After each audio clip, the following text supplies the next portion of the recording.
Hello everyone, welcome to today's wellness session.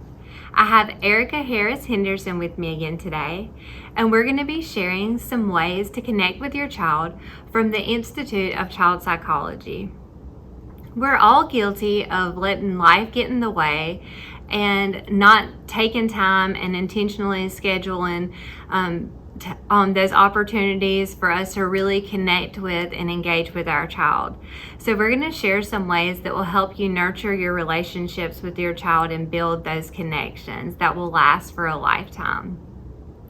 So Erica, will you share with us the first way that the Institute of Child Psychology says that you can connect with your child? Sure. The first way is say no to the world. We're all guilty of trying to fit as much as we can into our schedule.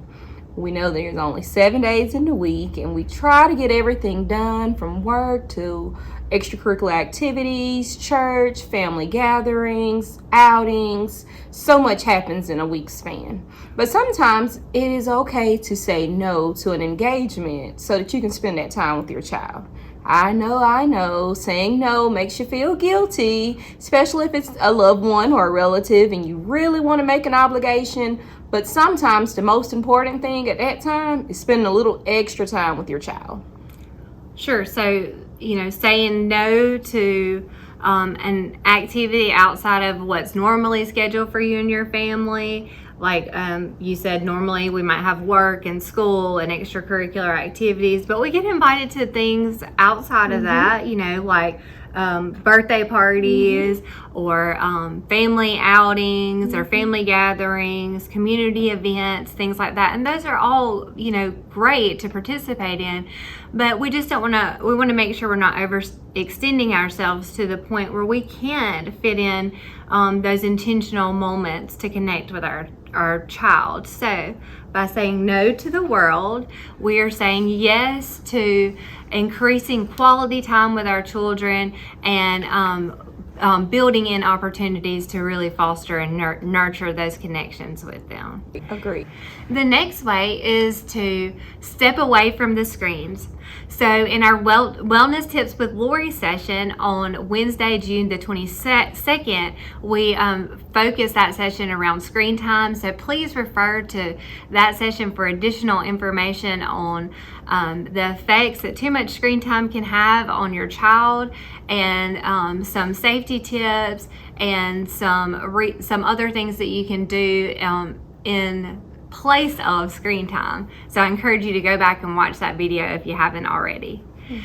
Would you share the next strategy or way to connect with your child for us? Sure. The next one is do chores together. This is a double whammy if you ask me. It can range from doing dishes together, folding laundry, doing laundry, sweeping, mopping. It builds life skills, and it also gives you that time to work together as a team and have those deep conversations, and your child doesn't realize that you may be checking in with them mentally, asking, is everything okay? Is it anything they need to talk about? Because they're focused on doing the task at hand, so they may share things that they wouldn't share in a one-on-one, more intimate setting. Yes, and doing chores together, working on getting those family responsibilities done and completed together really helps build children's feelings of competency, and it helps them feel more confident and builds their self-esteem as well. So like you said, it's great for building the life skills for the kid, but also at the same time you're again nurturing that relationship and connection with your child. So that's an excellent way. Our next one is play. Simple.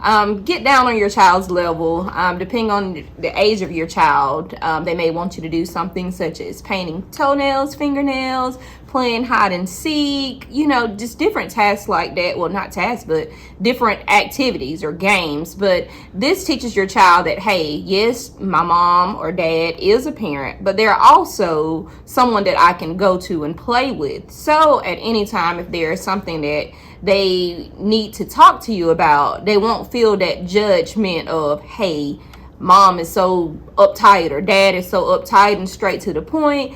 they will also know, okay, dad or mom is structured. They do enforce discipline, but they also let their hair down. They enjoy my company. We get to play together. So when I go to them, I'm not going to be judged or condemned. I can go to them with a problem and they will help me to come up with a solution. Yeah, I love that. I love how you said, like, let your hair down. It's just so important for us to intentionally take the time to really get on their level. And even depending on the child's age, children sometimes communicate through play. So if you just really, truly allow them to take the lead in some of the activities that they want to do for play, like not just you coordinating, okay, let's do play a board game, like letting them take the lead. They might want to play pretend. Like I know my 3-year-old, for instance, she sometimes wants everybody in the household to be dinosaurs. Sometimes we're all prince and princesses, and sometimes we're all monkeys. So we just go with it, and it just really helps nurture our relationships with each other and really create that bond. I agree. And our last one is talk to your child. This is so important, and it's also important to let your child know that we as adults, we're not always correct. We get things wrong. So just having that honest conversation with your child, as Lorie shared, tips that they do, it's playing. With me and my child, if I make a mistake, I point it out. Look, I made a mistake and did so-and-so, so that my child knows that I'm human. Mistakes happen. So it's not putting a lot of judgment or shame on her if she makes a mistake. Mama made a mistake. What can we do to correct it? So it's that type deal. So in the lesson, we talk about how it is always okay to own up to mistakes, correct the mistake, and move on. So just having that honest and open conversation with your child, talking to them, asking how's their day going, is there anything bothering them, you'll be amazed at what your child will share with you. I love that. I love how you shared that about how it's important to apologize even if it's something to your child, because then it lets them know that, like, adults don't have things all figured out all the time as well, and everyone makes mistakes, and it also just like models for them what they could or should do in a similar situation if they act out in a way that they shouldn't, or if they do something that they regret later because maybe they were acting out of emotion. So yes, talking is huge, and the ways to connect from the Institute of Child Psychology, it says they make the point not to just talk at your child, but to talk to them. So that goes back to kind of getting on their level. When we were talking about play, we want to, sit and listen to what they're saying. We want to ask meaningful questions. If they're the ones that are initiating the conversation, we want to ask questions to let them know that we hear them and we're listening, and we want to keep listening. We want to know more about it.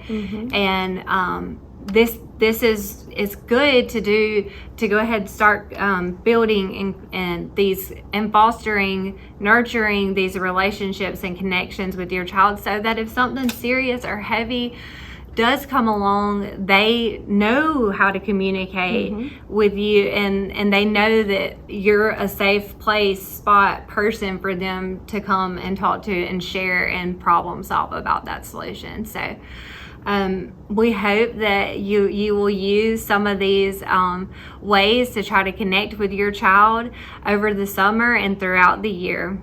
Thank you. Thank you for joining today's session, and I hope you'll stay tuned for our upcoming sessions.